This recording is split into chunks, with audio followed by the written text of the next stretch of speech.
Alright, this is a basic overview of the underwater rock climb for November 8th over at Pace's Mills on the Chattahoochee River. Go into an overview of the actual area that was underwater rock climbed. And as the map zooms in here, this is basically the overview here from Pace's Mill to the I-75 bridge.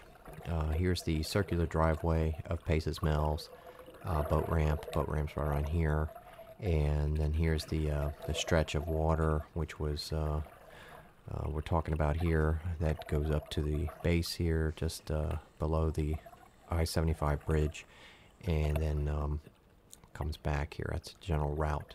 The general route basically will go up, turn around, and come back. So let's take a closer look here. First thing, obviously, is the gear prep for the day. It starts back at the house, and load up, and hopefully you got everything. Dismount the car. Here on Pace's Mill, one of the things you can do is actually go to the water with what you're actually going to be taking into the water with you, unlike some of the other climbs that will require an extra bike ride where you got to bike up the bike, you lock up the bike, and then go from there for a hike, like over Devil's Racecourse Shoals or whatnot. So anyway, for here, as you can see, I've come into a little closer view here. Here's will be the launch area. That's the first thing we focus on here. That starts off the entire underwater rock climb here at Pace's Mills. Typically, I will park the car, head out to this launch rock right in here. This cluster of rocks, one of these rocks in here will be fine. There is where I will set up the gear, lay it out, and slowly but surely begin to put it on. There's a number of pieces of the gear that just need to be put on. Everything needs to be put on in the right order. So it's no small affair to put the gear on at this point here. Hence the launch rock. It's almost like the landing strip for an airplane launch. I mean, this is where you set up the gear, inspect the gear, put it on, and then kick off the underwater rock climb from that location here at Pace's Mills. After that, just a side mention too, this entire area here, Pace's Mill, when I first started doing underwater rock climbing here, I started over here by the big rock. Actually, the big rock's over here, I think, yeah. By the big rock. You can't see it because this view on Google Maps is a bit, the water's high, so. But going all throughout here, over across here, this whole kind of area here. And so it's just, there's a reason why I'm probably launching from this particular rock here. Once I start kicking the fins and moving on up the northerly path here up the Chattahoochee, I will work my way throughout this initial ridge here of rocks that provide some good hang points to grab onto, latch onto, hook onto with the mountain climbing hooks. I'll primarily use the hooks unless there's a need to actually grab the rocks with my gloved hands. The hooks are more efficient and provide a more secure grab. On this particular day today, I would be using a new wetsuit. It's a thicker wetsuit. It has the specifications of having 5/4 thickness, and for those who know about wetsuits will know what I'm talking about. And also gloves in the 5 category thickness. So these two items are being used for the first time today. They were added, they were additional purchased items for the upcoming cold weather. The other suit was fine, however, I'm realizing I'm probably going to need 2 of everything, just to kind of adds for the dry out aspects of cleaning your gear. I think it's probably best to have the gear from the day before to go ahead and just completely dry out before you jump right in it. This way allows the gear to properly dry out between usages. It's not needed, but if you're doing this every day on a daily basis, it just, to me, I'd like to have just the one set to completely dry out while, especially the boots and gloves and whatnot. So that's why I'm kind of getting 2 sets of everything. But it's also good to have a backup, as I found out with the gloves that I recently turned in. The gloves are they broke a seal, and I had to turn them in, and I had to improvise some sort of gloving system to make it work while the gloves are being repaired and replaced, which they are, by the way.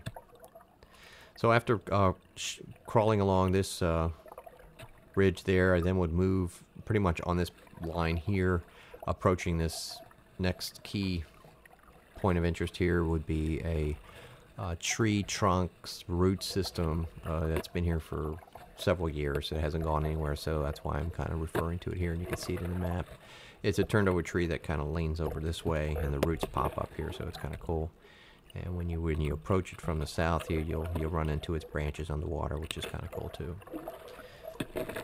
And along the way, again, there were several fishermen out here today, just staggered kind of in a kind of equally spaced way all throughout the Paces Mill area. I mean, here, probably about 8 or so, spread out throughout the whole area. So one of the things that I wanted to be, conscientious of while I'm crawling out and getting to my main lane here was to kind of avoid not getting in their fishing lanes. Well, the water conditions here at Paces Mill are really good. We're about halfway up. We're right by the stump. They're really good. I mean, the clarity's probably up there to 8 or 9.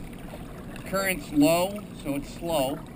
And it's a good time to come over here and do the Paces Mill section, because it's more of a straight run. There isn't a whole lot of waterfalls or any kind of technical climbing involved with this particular run from Paces Mill boat ramp all the way up to the bridge. Now, when you do get to the bridge, you got some shallows you can work there, and then you got some rough stuff over by the stump area there, by the little waterfall area. And there's some swells you can play with for a little while. Then you can coast back. Today it's relatively slow current, but as you can see, when it's slow, you can move over to the middle of the river, which is kind of neat because it's just a part of the river you can't really do on a normal day. So it's nice to see that and experience that part of the river because it's rare. The other thing that's good today is we're trying out the new 5mm suit by O'Neill, and it's working out just perfect. I didn't take the water temperature of the water, but whatever it is, I can't feel it at all. The suit is waterproof. I mean, there'll be some parts where the water gets in, but as soon as the water gets in, it adjusts to your body temperature, and then it just stays your temperature. So it's a really good suit. And I also have the gloves on, which are kind of a pain to work with in the colder weather because you don't have any dexterity. And I have an extra layer, a protective layer on top of them so I don't damage them. But they are working out supremely as well. I can't even feel whatever the water temperature is. This also goes down with the 6.5mm boots that I'm wearing. So I can't feel the water temperature. I don't think it's that cold today, but whatever it is, it's pretty insulated out of what I'm wearing here now today. So for the rest of the day here, I'm going to go ahead and make it up the rest here to the bridge. We've got a few fisher guys out here today. I'm trying to stay out of their way, and they're not seeming to be too bothered by it. When I get to the point of the bridge, I'm going to cut across, play in the shallows for a little bit, and check out over by the waterfall. But other than that, then we'll coast back and call it a day. Now, because of the daylight savings, it's actually an hour later than the time frame.